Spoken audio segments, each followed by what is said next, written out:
Bienvenue dans cette seconde vidéo pour cette série consacrée à la réalisation d'une palette de couleurs avec Asprite. Alors il est hyper important de bien assimiler chacun des concepts que je vais vous enseigner ici. Ça vous permettra de rendre vos palettes de couleurs vraiment le plus complet possible, et ça vous offrira vraiment la possibilité d'avoir des rendus graphiques vraiment excellents. Voilà, donc là sur cette partie-là, j'ai réalisé un nouveau document. Donc peu importe la taille, mettez ce que bon vous semble. Et j'ai placé les couleurs. Alors non seulement j'ai pris les couleurs de base, donc les couleurs primaires, alors le rouge, le jaune, le bleu. J'ai ajouté les couleurs complémentaires, à savoir le orange, le vert et le mauve. Ou le violet. Et cette couleur-ci, je l'ai mise, elle n'est pas obligatoire, c'est moi qui l'ai mise, c'est pour pouvoir élargir encore un petit peu le spectre des couleurs. Alors comment est-ce que ça fonctionne concrètement ? À partir de ces couleurs-là, alors appuyez sur la touche F4 pour ouvrir le sélecteur de couleurs ici. On va pouvoir venir réaliser plusieurs types de nuances. On va se créer un nuancier. Alors on va pas aller trop loin, on va se concentrer sur un nuancier simple. Je m'explique. Là j'ai sélectionné une couleur de base et à chacune d'entre elles, j'aurai à chaque fois et deux couleurs pour les highlights, à savoir les zones lumineuses, et deux couleurs pour les zones d'ombre. Il y aura plusieurs façons de procéder. On va travailler avec les HSV, également avec les HSL, mais surtout, et celui sur lequel je vais insister énormément, c'est sur le hue shifting. Je vous expliquerai plus en détail dès qu'on y sera. Alors vous allez sélectionner vos couleurs. Pour le coup, moi je vais travailler avec celle-ci. Je vous montre un petit peu les couleurs si vous voulez travailler comme moi. Donc pour le rouge, 0, 75 en saturation, 90 en value. Pareil pour le jaune, 70, 80. Alors, les valeurs changent, je ne sais pas pourquoi, elles s'amusent à switcher comme ça souvent. Mais en fait, vous voyez, de base, elles devraient toutes être à 75. Donc 75 partout pour la saturation, parce que c'est pour conserver vraiment le même degré, le même niveau de saturation. Je vais vous expliquer comment ça fonctionne ensuite, vous allez voir que c'est assez simple à comprendre. Très bien, donc là, je vais masquer ce layer, ce qui ne sert plus à rien, et on va commencer un petit peu l'élaboration des textures. Alors, je vais commencer par les HSL. Voilà. Donc, comment est-ce que ça se passe pour les teintes, la saturation et la luminosité ? Très simplement, on a nos couleurs de base qu'on retrouve ici au milieu. Et là, on voit que, en fonction de ce qu'on va chercher à obtenir pour les ombres, on va tirer un peu vers les couleurs. On va jouer un petit peu avec la valeur de la luminosité. Donc, ici, on va s'amuser à descendre vers les noirs. On n'ira pas jusqu'au noir, mais vers les noirs pour avoir les couleurs. Ici, par exemple, on est à 36 en termes de luminosité. Donc, c'est des valeurs qu'on conservera à chaque fois pour toutes les textures. Vous voyez, je les répète pour toutes mes textures.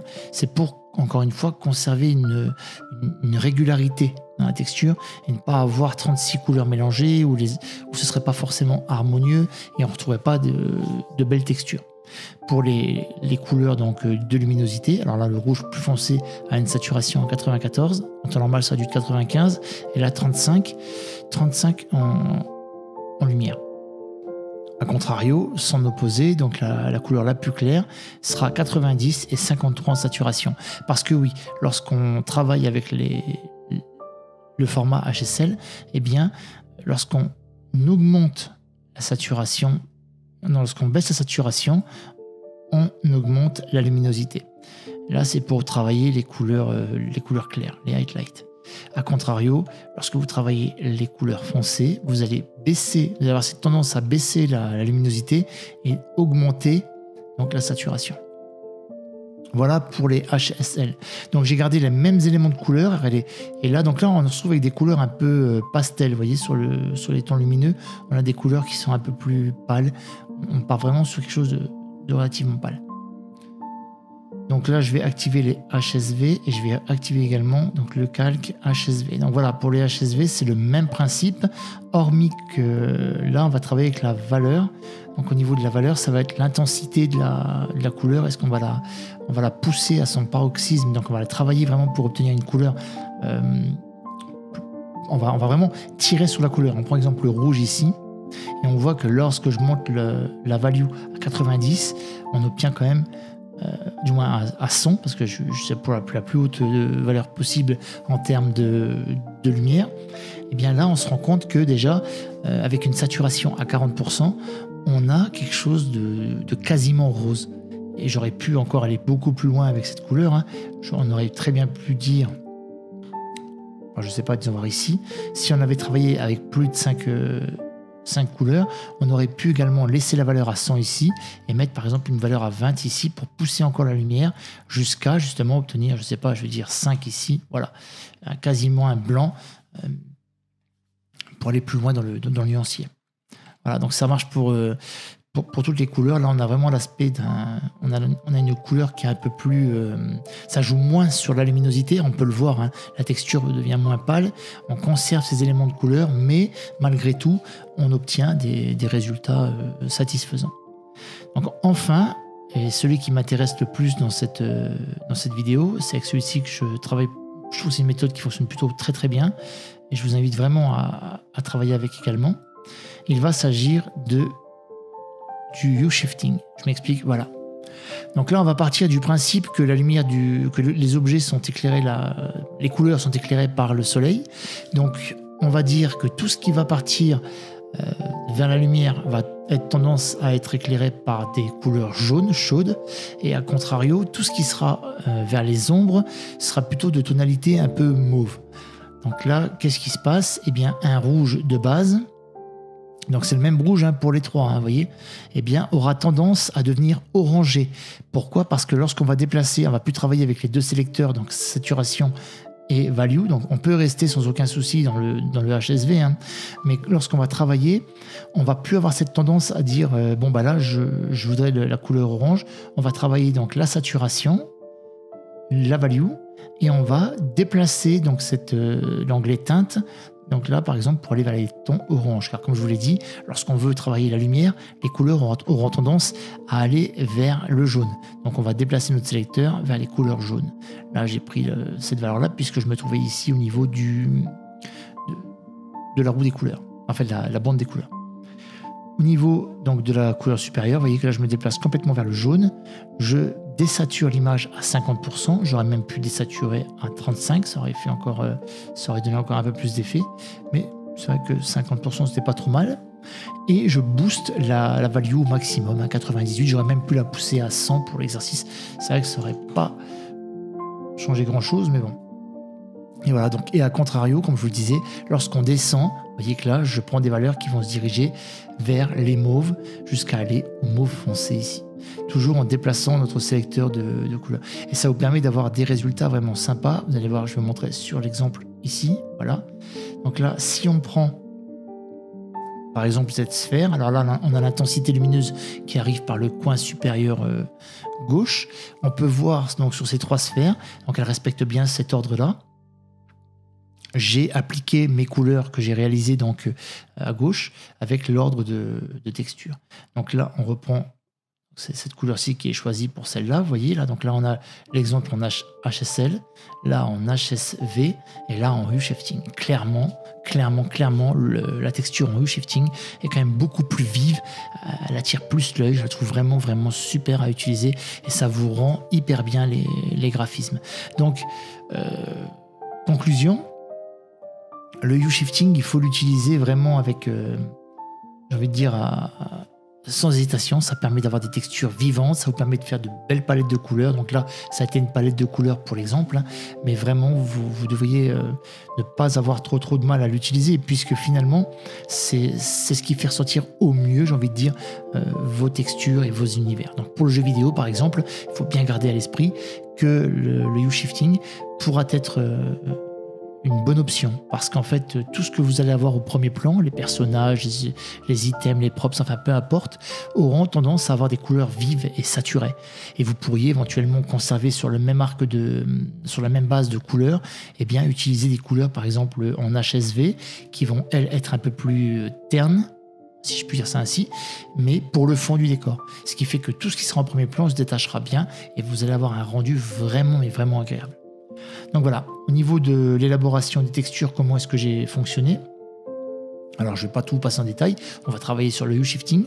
Donc là je pars sur le rouge par exemple et vous adapterez pour toutes les autres couleurs. Donc j'ai donné une base, 0 en teinte, 75 en saturation, donc c'est une couleur assez saturée, on peut le voir ici, hein. Et là 90 en value. Donc vous avez plusieurs possibilités, vous pouvez travailler avec là le sélecteur de couleurs ou alors venir charger directement une roue, un cercle chromatique. Alors celui-ci n'est pas trop mal, je me suis trompé, celui-ci n'est pas trop mal. Moi j'utilise la version discrète, ça me permet d'avoir des couleurs limitées, vous voyez, et ça nous permet comme ça aussi de bien savoir, bien comprendre comment fonctionne un petit peu le cercle chromatique. Alors grosso modo, ce qui est génial avec Aseprite, vous allez pouvoir choisir des couleurs complémentaires par exemple, et là vous allez voir que si vous cliquez sur le jaune, eh bien la couleur qui se met en complémentaire c'est le bleu, et vous les retrouvez ici, hein. Vous pouvez cliquer avec le clic gauche, clic droit, et vous avez vos deux couleurs complémentaires qui sont directement sélectionnables ici. Donc ça c'est ce que je vous invite à faire dans un premier temps.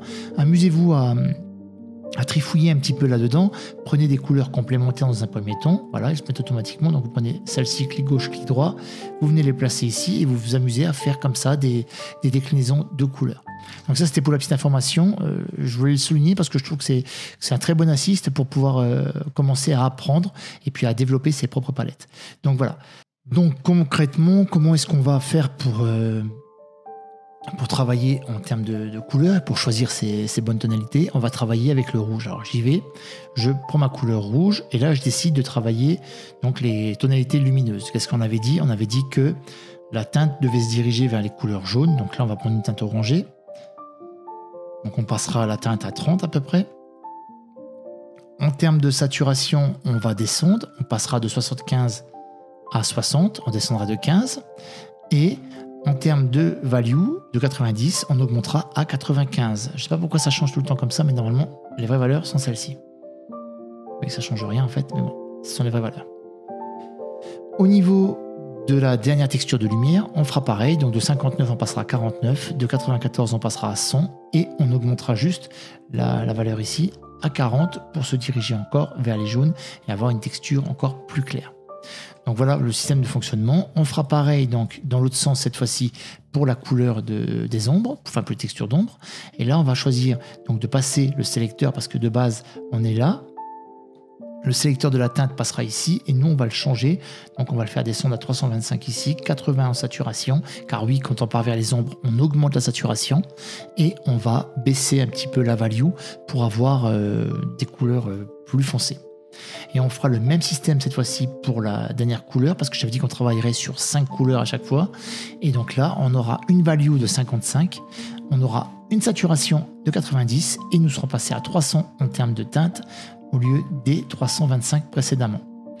Et c'est comme ça pour donc toutes mes textures, hein, hormis, alors ça va être très rapide pour les suites, vous avez vu que là, vous avez vu pour cette couleur-ci. Si maintenant je prends la couleur, disons intermédiaire des ombres là, et que je descends en dessous en restant appuyé sur mon sélecteur, vous voyez qu'ici il n'y a plus que la couleur, donc la teinte qui change de position.